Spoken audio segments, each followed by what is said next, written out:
ओम नमः शिवाय, हर हर महादेव, जय महाकाल।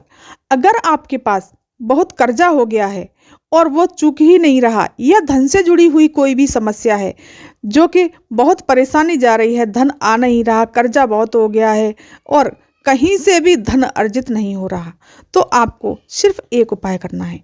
दोस्तों, इस वीडियो में 3 उपाय बताए गए हैं।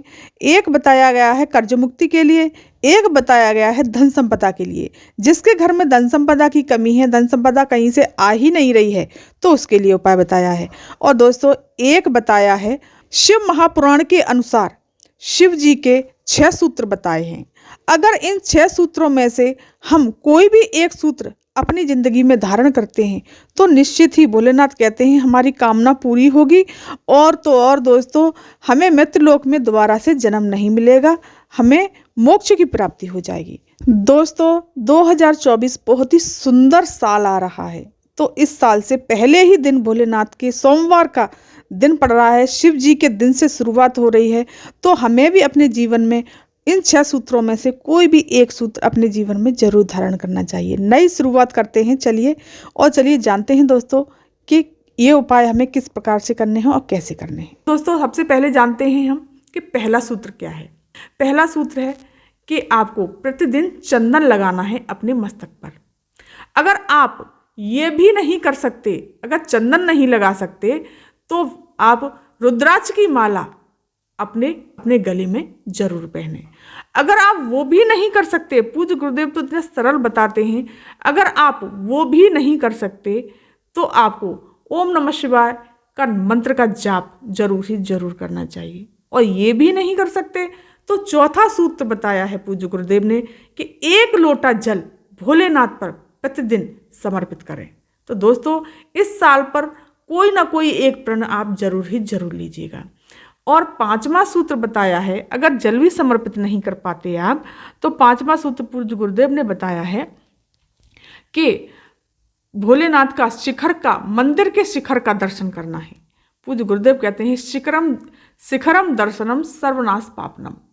तो आपको सिर्फ और सिर्फ शिखर का ही दर्शन कर लीजिए।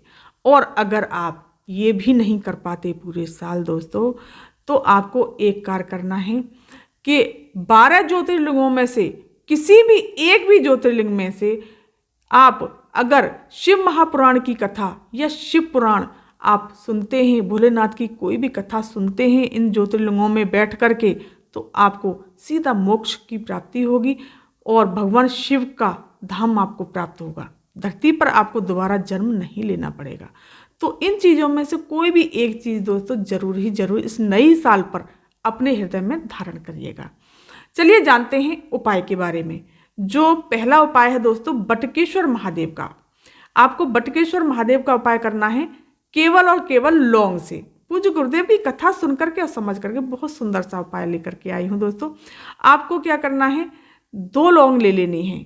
2 लौंग ले लीजिए, 5 लौंग, जितनी आपके पास श्रद्धा हो उस प्रकार से आपको लौंग ले लेनी है।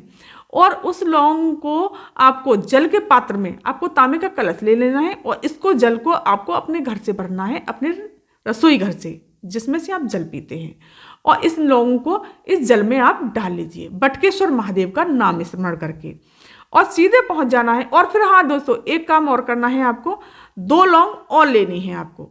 वो या तो कोई दोना हो आपके पास वो ले लीजिए, या बट का पत्ता हो, बड़ का पत्ता हो वो ले लीजिए, या कोई कटोरी हो, कोई भी चीज़ ऐसी हो तो उसको भी आपको ले लेना है। चंदन ले लीजिए और चावल, मीठा, जो भी वहाँ पूजन की सामग्री चाहिए आपको वो ले लीजिए और सीधे पहुँच जाइए बटकेश्वर महादेव, मतलब बट वृक्ष के पास। दोस्तों, ये बट का वृक्ष तो नहीं है, मैंने ऐसे ही वृक्ष रख रखा है, इसको बट का वृक्ष मान करके मैं आपको चलो ये उपाय बताने जा रही हूँ। सबसे पहले आपको क्या करना है, जो लौंग का जो जल लेकर के गए हैं, जो जिसमें लौंग डाली हुई हैं, उस जल को आपको श्री शिवाय नमस्तुभ्यं मंत्र का जाप करते हुए बटकेश्वर महादेव का नाम स्मरण करके इस जल को समर्पित कर देना है और बोलना है, अपनी कामना बोलनी है कि बाबा मेरे ऊपर बहुत कर्जा हो गया है ये, और धन से जुड़ी हुई जो भी समस्या है, मेरे पास धन नहीं आ रहा, लक्ष्मी टिक नहीं रही है, लक्ष्मी से भी जुड़ी हुई कोई भी समस्या हो वो आप दूर करिएगा। और आपको वो जो कटोरी में या दोने में जो लौंग लेकर के गए हैं उस भोग को भी वहीं पर रख देना है। बटुकेश्वर महादेव का नाम स्मरण करके भोग स्वीकार करिए। चंदन लगा देना है आपको, चावल लगा देने हैं आपको। इस प्रकार से मीठा समर्पित कर देना है। जो जो चीज़ें आप लेकर के गए हैं वो समर्पित कर दीजिए। और हाँ दोस्तों, एक बात और, आपको एक दीप और ले जाना है। दीप ले जाना है। दीप दोस्तों जरूर ले जाना। दीपक आपको जरूर ले जाना है। दीप प्रज्वलित कर दीजिए। घी का दीप लगाना है आपको, गोलबाती का दीप लगाइए। बटुकेश्वर महादेव का नाम स्मरण करके वहीं बैठ करके अपनी कामना कह देनी है और अपने सीधे घर चले आना है। दोस्तों बहुत सुंदर सा और अचूक उपाय है। सोमवार का दिन बहुत ही प्यारा सा दिन आ रहा है, पहला साल का दिन, वो भी सोमवार। भोलेनाथ की कृपा आप पर जरूर ही बरसने वाली है। तो अब चलिए जानते हैं दोस्तों दूसरा उपाय। दूसरा उपाय बताया है पूज्य गुरुदेव ने कि अगर आपका व्यापार नहीं चल रहा, आपकी नौकरी नहीं लग रही, या धन से जुड़ी हुई कोई भी समस्या है जो आपको घेरे हुए है, बहुत परेशानी जा रही है, बहुत कष्ट झेलने पड़ रहे हैं, तो पूज्य गुरुदेव ने बहुत सुंदर सा उपाय बताया है आपको। दोस्तों आपको दूसरे उपाय में क्या करना है, 2 दीपक तैयार करने हैं। दोनों दीपक आपको लंबी बत्ती के बना लीजिए, या आप गोल बाती के भी बना सकते हैं, लेकिन भोलेनाथ ने लक्ष्मी जी के लिए लंबी बाती का दीपक ही बताया है। तो आपको 2 दीपक तैयार करने हैं। दोनों दीपक आपको, एक लगाना है शिव मंदिर में, एक लगाना है बेलपत्री के वृक्ष के नीचे। अब जानते हैं कि इस दीपक को किस प्रकार से आपको लगाना है और किस प्रकार से आपको पूजन करना है। तो आपको क्या करना है दोस्तों, चंदन ले लीजिए, चावल ले लीजिए, जो भी अगर आप सामग्री पूजा की ले जाना चाहते हैं बेलपत्री के वृक्ष के नीचे तो वो भी ले जा सकते हैं। पूज्य गुरुदेव कहते हैं कि बेलपत्री के वृक्ष के नीचे सोमवार के दिन माता लक्ष्मी बुहारी लगाने आती हैं, मतलब झाड़ू लगाने के लिए आती हैं। तो अगर आप सोमवार के दिन बेलपत्री के वृक्ष के नीचे लंबी बाती का दीप लगाते हैं तो आपके घर में कभी भी लक्ष्मी की कमी नहीं रहेगी, व्यापार चलेगा, नौकरी संपदा हमेशा बनी रहेगी। तो आपको क्या करना है, सीधे पहुंच जाना है बेलपत्री के वृक्ष के नीचे।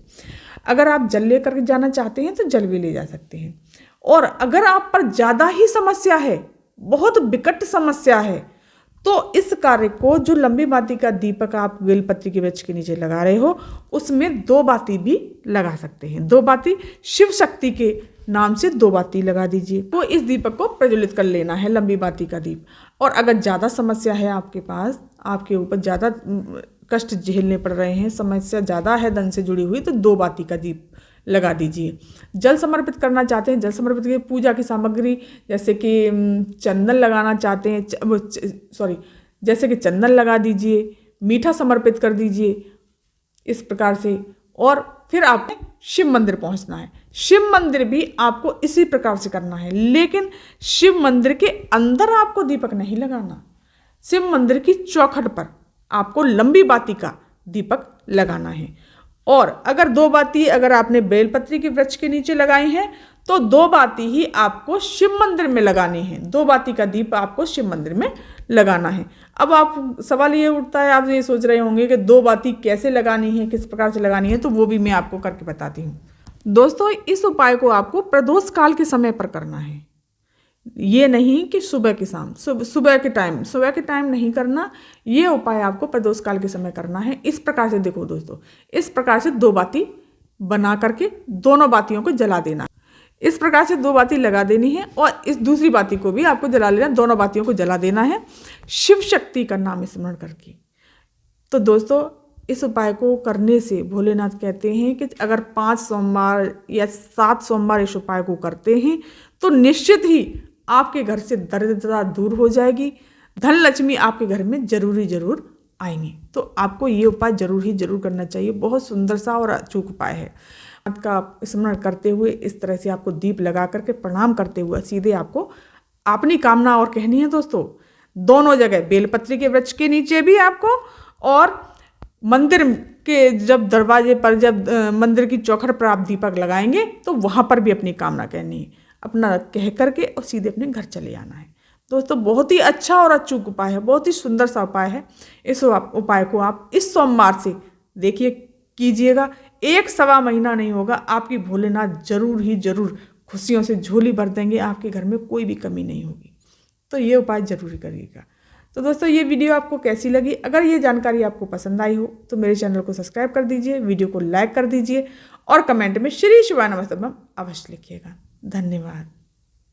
भोला सब दुख काटो म्हारा, ओ भोला सब दुख काटो म्हारा।